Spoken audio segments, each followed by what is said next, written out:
Hi there, welcome back to my channel. If you are new here, my name is Emily or at mhughesart. So today we are going to be going over every aspect of how I paint my portraits in gouache, though a lot of this will also apply to how I paint my portraits in oils as well.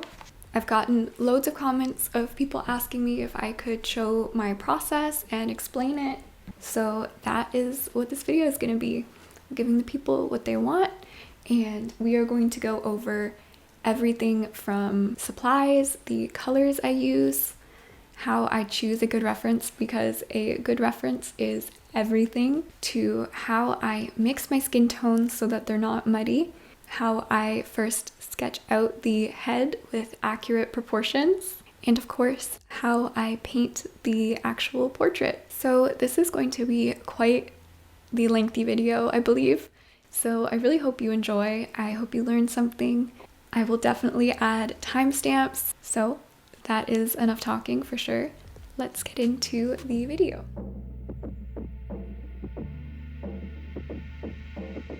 Okay, so first I just want to cover what you will need and what I use. So here I have two different types of gouache. I have my normal designer gouache palette. This gouache reactivates with water, that's why I'm able to keep it in this airtight palette. I really love these, but I think today I'm going to be using my acrylic gouaches, my acryl gouaches. Now these don't reactivate with water. When they're dry, and I also think it would be good because my designer gouache palette has a lot of colors in it, and not all of these colors are necessary. So I am going to show you a limited palette that I think is great for portraits. So I'm going to use these guys, and we're going to go over the colors that I'm going to use in a moment. I also have here some Turner acryl gouache retarder, and this is also not necessary. I just bought it. I've only used it once, and I'm still unsure if I like it or not, so I don't even know if I recommend this, but it's here and I might use it today, I might not, we'll see. Just letting you know that that exists. It slows down the drying time of the acryl gouaches, which is good because that lets you have a little bit longer to work with them in your palette and on the portrait. So this is my mixing palette. It is a Stay Wet palette. I have a few of these. They're pretty good. I don't know if I recommend this size because I find that it doesn't have as good of a seal as their larger yellow one. And this just basically has a lid. It's super messy. I used that all through art school. So in here, there is just a piece of palette paper that I have wet and a sponge that I have wet. So that is where I'm going to be placing my acryl gouaches and where I will be doing all of my color mixes, which we will get into soon as well. Okay, so next I just have this water bucket. You can use any cup, just holds the water. This one's kind of big, but there you go. You're also going to need some brushes.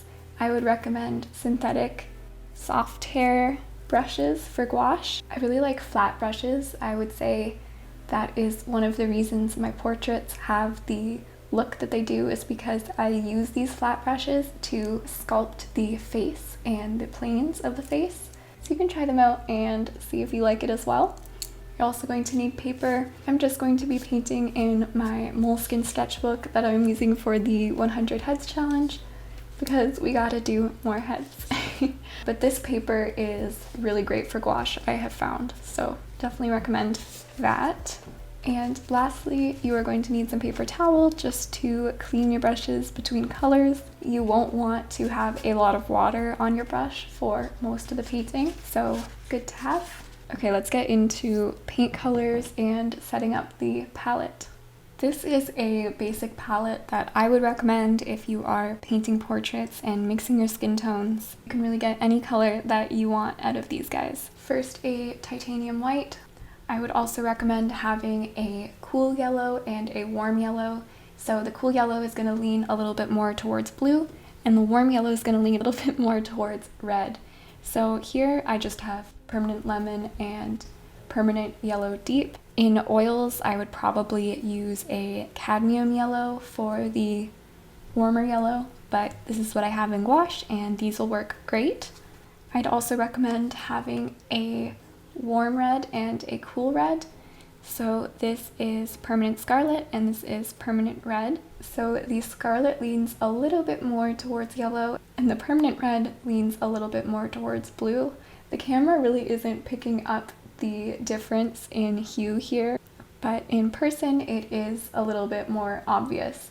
So in oils, I would generally have a cadmium red light as my warm and an alizarin crimson as my cool red, but again, this is what I have in acrylic gouache. You don't need to get these exact colors, but just think warm red, warm yellow, cool yellow. So next, I like to have a warm blue. So generally I would have a ultramarine blue. This is a cobalt blue.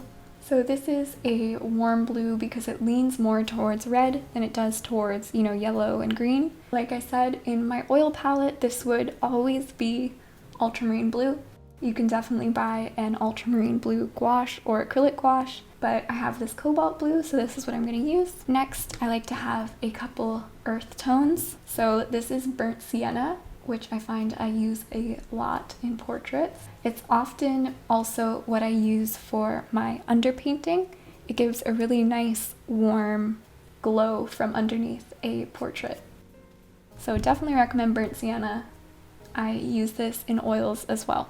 Also a burnt umber. This is my darkest color and I use this in oils as well. Love burnt umber. I don't have black in my palette and that is because I mix my own black with the cobalt blue and the burnt umber. Usually it would be ultramarine blue and burnt umber, but yes, this makes a great black and you can add a little bit of a cool red to this mixture and you get a really nice shadow color for skin tones.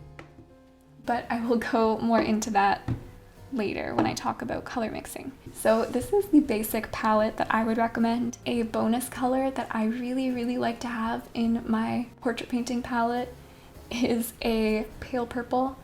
And this is kind of a wild card. It's just something I've discovered over the years that I like to have a color like this in my palette. It's actually really great for desaturating colors in your portrait, making them a little more cool. In oil painting, I use Gamblin's Radiant Violet instead of this one, and it's great. So this is a wild card. If you've never tried painting portraits with a pale purple in your palette, maybe give it a try, but it's not necessary and it's kind of a recent addition in the last few years for me.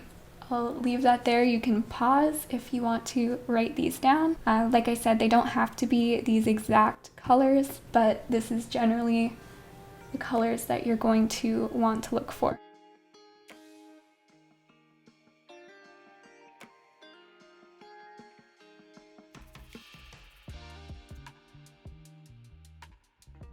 Okay, so in this part of the video, I want to talk about how I mix my skin tones and how I avoid them getting muddy. So I have my palette here. I want to start by explaining the color mixture that all skin tones stem from, and that is mixing yellow, red, and blue together. So every face or skin tone is going to have a local color. For example, my skin tone is generally the same all over, but things like lighting and blood flow can affect or change how my local skin color appears. So on the face, generally the cheeks, nose, and ears appear more red because there's more blood flow in those areas. The forehead usually leans a little more yellow, and the chin and neck usually lean a little bit more blue, green, or purple. These are the color bands of the face, and you can see this in the works of John Singer Sargent as well as many other portrait artists. But that being said, it all depends on the lighting condition. If someone is lit from below, that can throw everything off.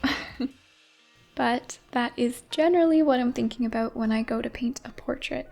What is the local color of the skin? And then when I go through the portrait, I am thinking, is this area redder than this area? Is this area more blue? Is this area more yellow than, my local skin color mix? And often these color shifts are super, super subtle, but you can exaggerate them, and that can be kind of fun to play with. At the same time, I am also thinking about value. Is a certain area of the face darker or in shadow? Is a certain area lighter? And I adjust my color mixes accordingly. I do want to say that I always mix my colors as I go rather than pre-mixing beforehand, but perhaps for beginners it would be easier to pre-mix a big batch of the local skin color and then make your shifts if you need it redder, bluer, lighter, or darker for different areas of the face. So I'm going to pull up a random reference photo and try to color match for you. So let's zoom in, and I'm going to look at the mid-tone area and try to mix her local skin tone. So she has a cooler skin tone, so I'm going to start with this cooler yellow and this cool red. I'm gonna start there, and then we're gonna add some blue, and it's gonna get super dark, but don't worry. Just add some more yellow and some more red. And this is really how I mix my colors. It's a lot of tiny shifts in hue. So I'm asking myself, does it need to be more blue? Does it need to be more red? Does it need to be more yellow? So now we're going to lighten it up with some white. You'll see it really grays down the color, makes it feel kind of dead or zombie-ish. So what you can do to fix this is add more warm yellow. So for example, if you mix a red and white mixture, you get sort of a dull pink, kind of a pink that you wouldn't often see in a skin tone. And to liven up this mixture, all you have to do is add a teeny touch of a warm yellow. It just makes it a much more natural pink. Okay, so this is not super close to our reference yet, so I'm going to add a teeny bit of this pink mixture, and I'm just doing tiny shifts in hue till we get a little bit closer. And this is often where I will use that lilac color if I find I need to both lighten and cool the skin tone at the same time. It's a nice little shortcut to do that.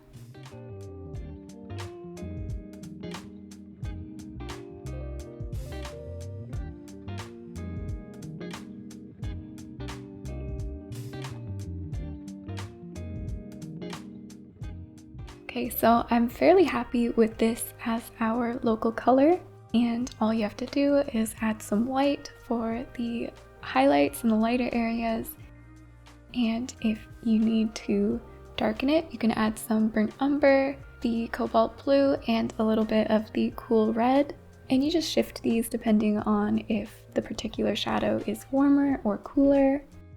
And sometimes when mixing skin tones, you can cheat a little bit and use the burnt sienna or the burnt umber to get there a little bit faster. But with the yellows, reds, and blue, you can mix any skin tone. I hope that makes sense. If my explanation wasn't good when I watch this back, I maybe will do a voiceover for this part. And then I just want to show you how I mix my super dark. So if somebody has black or deep brown hair, or there's a very dark part of the portrait, I will use the burnt umber, and this is cobalt blue, but let's pretend it's ultramarine blue. And you're gonna mix those together.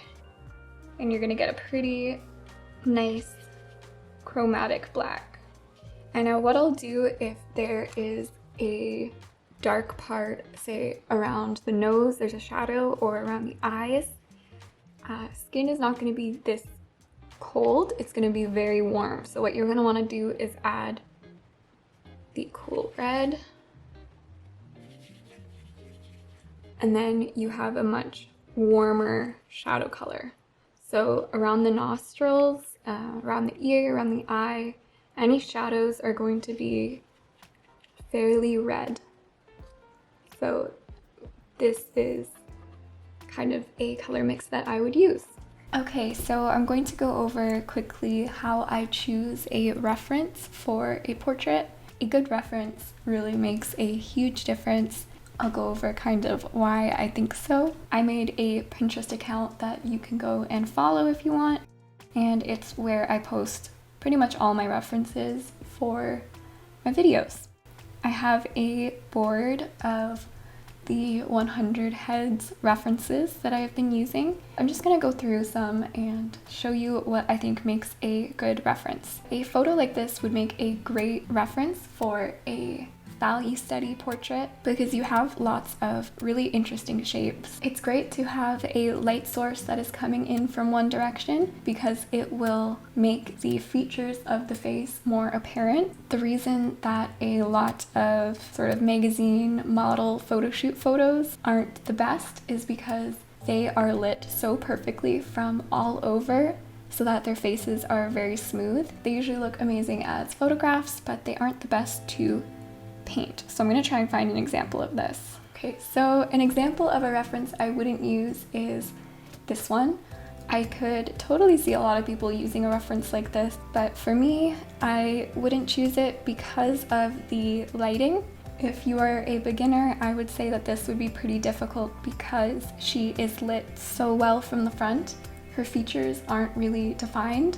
There's basically one value for most of the face, and this can be very difficult to paint. It also won't make for the most interesting painted portrait. There are fun shapes in here. I love how her hair is covering half of her face and her hat, but the lighting just makes her features seem very flat. So I would avoid lighting like this. So I think a reference like this is great because she isn't lit in that artificial photo shoot way of having lights on either side of her. The light source seems to be in the top left region, and this really allows you to see the features of her face. This would be a much more interesting portrait to paint, and it would be a great way to study painting portraits. And if this is still a little confusing for you, that is okay. It takes a while to train your eye to see what would make a good painting and to sort of imagine the reference as the painting. I think a good rule of thumb, if you're still a little confused on how to choose a good portrait, would be, is one of the cheekbones highlighted when the other isn't? There are a lot of classical paintings that have this sort of lighting. It creates a very interesting portrait. So look for that. Is one cheekbone more in the light than the other? So a photo like this, which I also have saved in my folder, doesn't have the best lighting, but I think it makes up for it in the expression because it's really great to paint portraits and practice faces with different expressions. So that is why this one is saved, and that is why this one could make a good painting. I also really like a reference like this, where there is a super bright light source that creates really defined highlight and shadow shapes on the face. Once again, this lighting is off center, and this shows the form of her face. We know what these forms look like because the lighting is not dead center. Her face doesn't look flat. Even though it is so bright that some areas are flat shapes of highlight, we know that her face isn't flat because of these beautiful, sharp shadow shapes. Okay, so let's get into sketching the portrait. So I chose this reference off of my 100 Heads Pinterest board, and it's actually a photograph of the composer Philip Glass, who, I don't even need to say this, is incredible, but I just really liked the photo. The lighting was really interesting, and his features were clearly defined, and there was a good variation of values. So that is why I chose this one. So when I am sketching for a painting, I am drawing in a way that is different from when I'm drawing for a drawing. Because when I'm sketching for a painting, I am more giving myself a roadmap than worrying about if the drawing looks good. I'm less focused on the, subtleties. I want to have accurate proportions and basically describe where the biggest shadow shapes are. So to get accurate proportions in your sketch, I would recommend starting with the head shape, just a circle and a central line to show you the direction in which the head is facing. I start with a super light hand. I'm not pushing very hard. I slowly add more pressure as I become more confident in my placements. But what I'm doing at the start is I'm lightly getting in anchor points. So that might be where the eye socket is. And from there, I can gauge where the eye is sitting in the sockets, and then I can gauge maybe how far down the nose starts, and then where the ears are, where the mouth line is, where the hairline is. And as you're doing this, you are making comparative measurements. So in the reference, is the length of the nose the same as the length of the ears? Does the top of the ear start at the brow bone? Is the bottom of the ear, in line with the bottom of the nose? Or is it a little bit longer or a little bit shorter? Or are the corners of the mouth lined up with the irises in the eyes? So there's things like this that you can use to gauge if your proportions are accurate. Some people follow strict measurements of, how many eyeballs wide a head is, but truthfully, every head is different. Every face is different. So you can use those sort of tricks as a starting point, but then make the adjustments necessary for the specific portrait. When it comes to sketching an accurate portrait, it really does take a lot of practice, and I think that's why this 100 heads challenge is so great. And if you do a challenge like this, you will see growth, you will see improvement. And I think that's very encouraging for us as artists to want to keep pushing and getting better.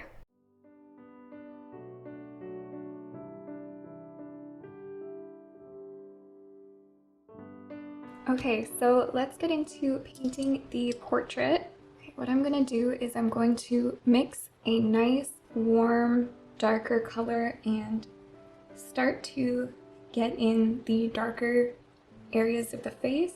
See, I used our darker mix over here, and I just added a little bit of the sienna. Oh, I think I said sepia. I meant sienna. So whether I'm working with acrylic gouache or designer gouache, I like to start with the darkest areas of the face, so the darkest shadows and the dark defining features like the eyes and the nostrils and the center mouth line. It's good to get these down first in designer gouache because it's a little bit harder to get your darks down when you are trying to go on top of those lighter layers and they're lifting up. But with acrylic gouache, though it's less important in that way, I still think it should be on the bottom and that you should work up to your midtones and your highlights if you can, because it just gives the face more depth.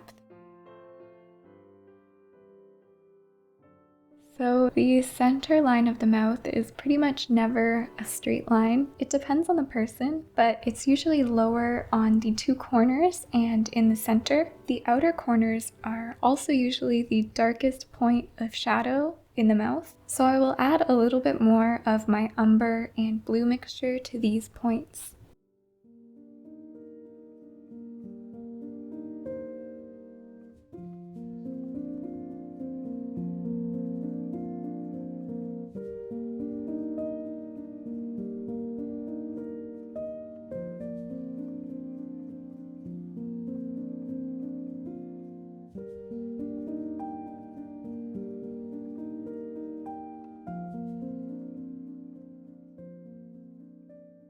So there is some warmth around where the forehead meets the hair in my reference. There's a little bit of warmth there, so I'm just going to block that in. The inside of this right ear, well, his left, our right, is a little bit more of a deep, cool purple. So I just mixed my blue and my cooler red over here. I'm still sort of working in this dark area. When you are color mixing, you can string your colors out so that you can make different variations of the same mixture. So over here, I'm going to add a little bit of the warm red because ears usually are quite warm and quite red.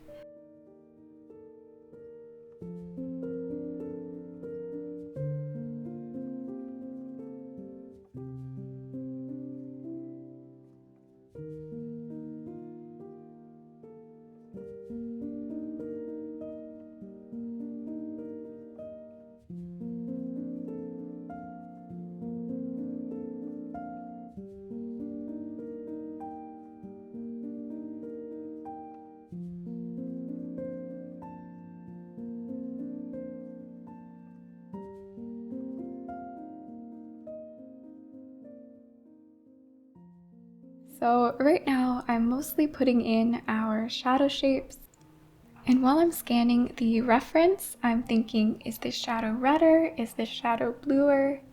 Some of these shadow shapes are getting closer to the midtones now, so I may add some more of the light purple color in those cooler areas.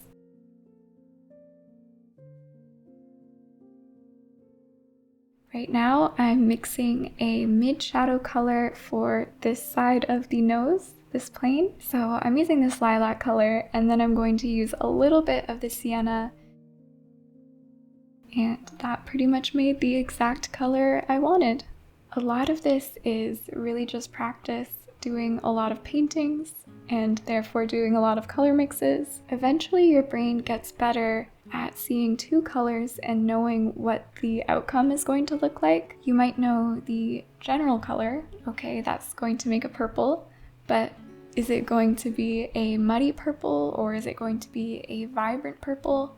Generally, if you mix a warm color with a warm color, it's going to be vibrant. If you mix a cool color and a cool color, it's going to be vibrant.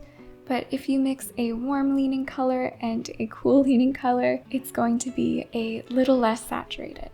So if I mix this cool yellow with this warm red, I wouldn't get the loveliest orange, but if I mix the warm yellow with the warm red, we would get a much more lovely, vibrant orange.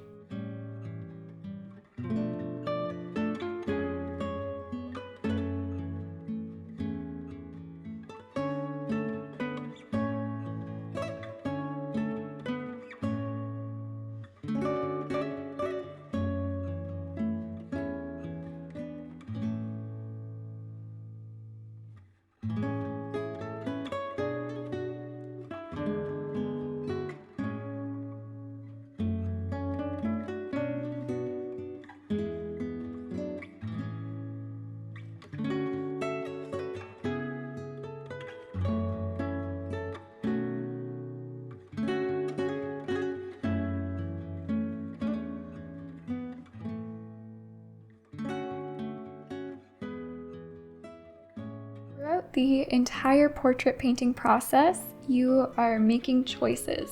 Some are going to be good choices and some are going to be bad choices. That's just the way painting is. We are ultimately aiming to have more good choices than the bad, and that can only really come from practice. You sort of have to make those bad painting choices to realize that they are bad and to learn from them. So take the little mistakes as learning experiences. Even if it feels like the whole painting is a mistake, it just means you're trying something and you're learning.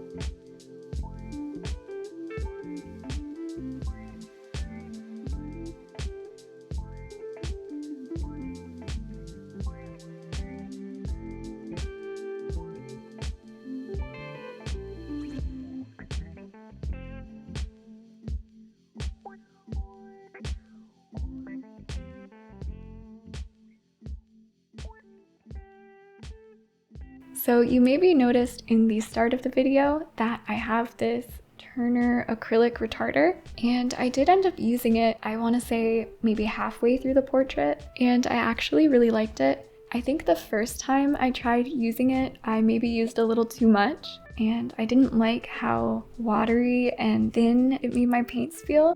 But this time I was very sparing with it, and it made the painting experience really, really nice.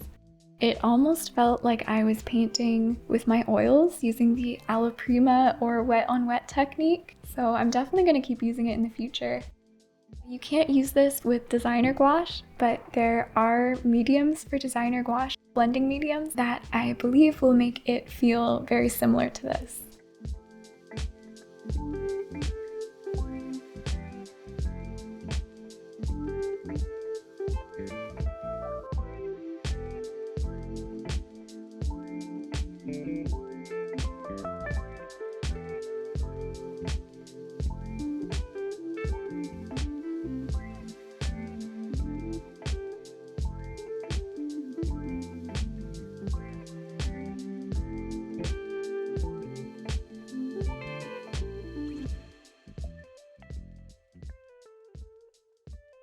So at this point, I'm noticing that the portrait is very mid-tone heavy, and I really need to bring back in some of the shadows, especially around the eyes, and I need to bring in the highlights.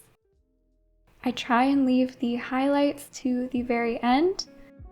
You don't necessarily have to with acrylic gouache because it dries and it's not like things are gonna lift up and get muddy, but you kind of want to think about it in layers. So the dark, deeper shadows are on the bottom and the midtones are on top of that, and then the highlights are on top of that.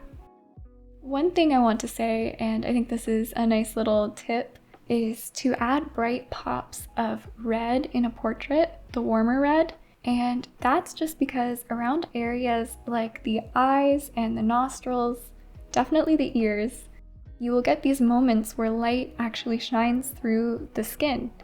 And this is called subsurface scattering, not to get too technical with it, but I will often have just a tiny peak of a bright, warm red around the nostrils, maybe one of the nostrils, because that is a little flap of skin that light will pass through and will appear bright red. And so it's usually right next to the darkest shadow point. So that's just another little tip that you can use to make your portraits feel a little more lively.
When painting the hair, you really want to avoid the urge to paint the individual strands and instead focus on the bigger shapes. If you noticed, I switched to a big flat brush for the hair to force myself not to get caught up in these little details. But the flat brush is really great because it still allows you to use the edge to get a few select strands of hair here and there. If you squint your eyes at your reference, this really helps you to see the different shapes the hair is made up of. You'll see I'm constantly changing the direction of my brush so that we don't get too many boring, repetitive shapes in our portrait.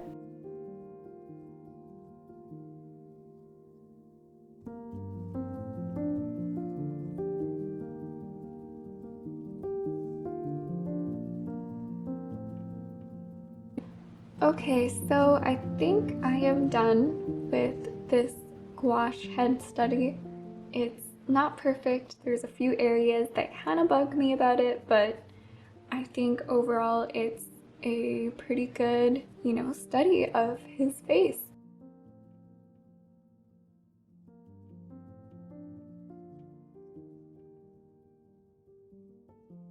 Here's what my palette looks like after all of that. It is quite a mess. I wish I was somebody that could keep an organized mixing palette, but I just cannot. It always ends up looking something like this. I kind of wish I had a bigger palette to work with because towards the end it's really hard not to get muddy mixes.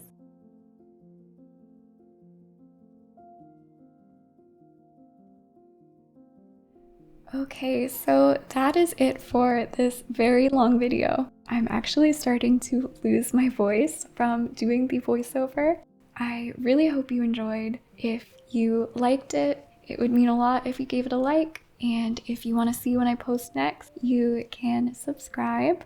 I want to say a huge thank you to my channel members. You are all so wonderful. But really, I just love this whole community. If you have any questions, feel free to leave it in a comment below. I will try my best to answer. Yeah, let's have a discussion down below. I will see you guys all very, very soon with another video. Bye-bye.